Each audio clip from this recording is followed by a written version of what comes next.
Hello, I'm Mr. Steak, and I'm here today to help you figure out what's the right steak for you. Now, you might say, hey, I don't need Mr. Steak telling me what's the best steak for me. I know what the best steak for me is.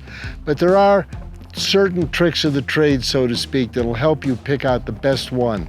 For instance, take a look at this ribeye steak. Now, a ribeye has a lot of marbling in it. It also has fat content throughout the steak. If you like more flavor and more fat, then this is absolutely the best steak to have. Also, the difference between prime and choice on a ribeye is not necessarily as pronounced because there's so much other fat striated through the steak.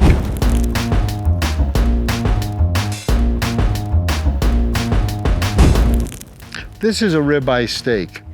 It's a little bit softer, for instance, than a New York. A filet is even softer. So let's talk about texture for a minute.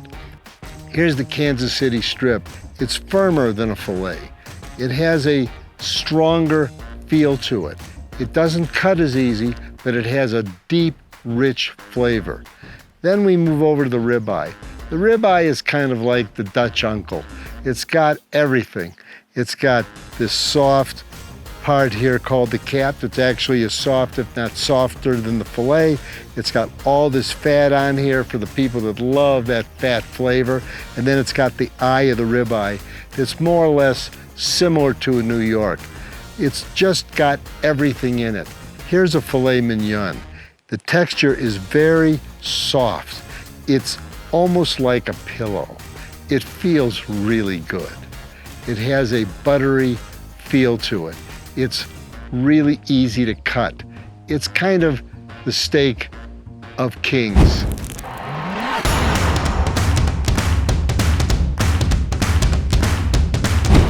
Let's talk about fat content a little bit. There's no contest here.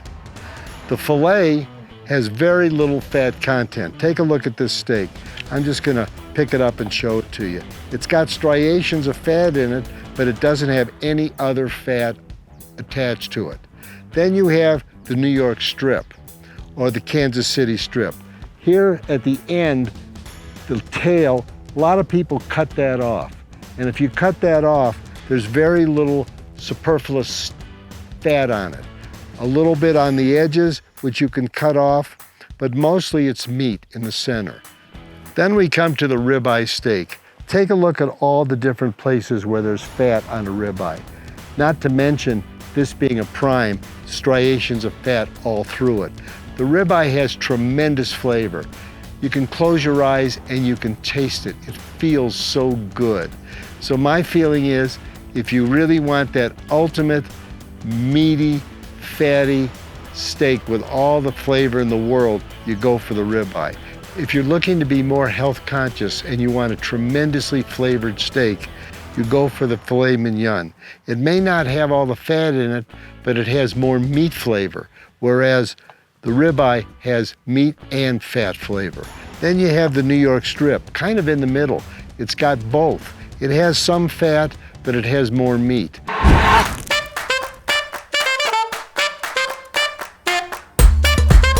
Marbling is basically the fat striations that run through the steak. And you get marbling by having a cow that's finished in grain or corn. And when I say finished, that means they're fed grain or corn. Now take a look at these steaks. Here is a ribeye with beautiful marbling. Look at all these striations of fat throughout the steak. That gives it flavor. Here is the filet. It's got striations of fat, not as much. This is borderline choice prime. It probably was sold as prime, and it's close to prime, but it's not quite. And here's a New York strip with some nice striations. This is a Kansas City strip, actually. Just a little bit about fat content and marbling. Marbling refers to the striations throughout the steak. Fat content refers to all the other fat that is associated with the cut.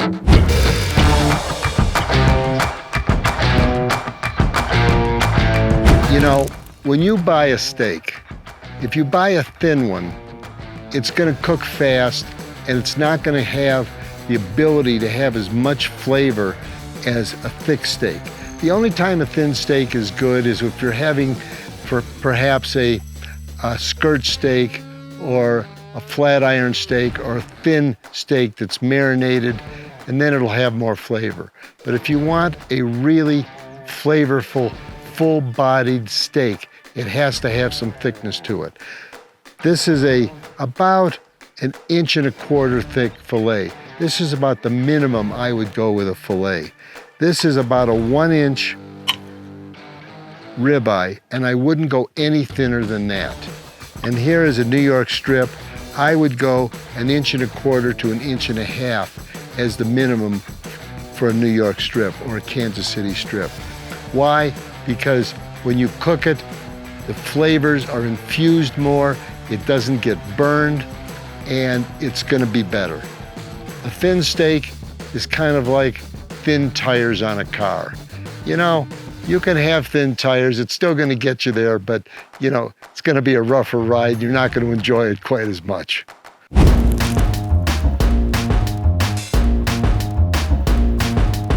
If you have an 8 or a 10 ounce filet mignon, that's pretty big. You're eating 8 or 10 ounces of meat.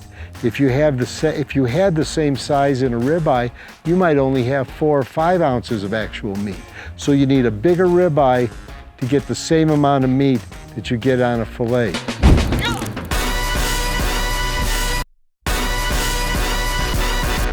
I also should mention that the New York strip and the Kansas City strip are basically the same. The only difference is this bone here on the side.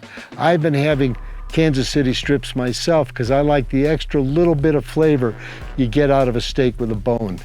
It doesn't make that much difference, but it makes a little difference. I hope today we've given you some information that's going to help you have the best steak you can possibly have. One of the purposes of Mr. Steak University is going to help you pick out the perfect steak and go from A to Z to get that steak from the freezer to the grill to your plate and make it fantastic.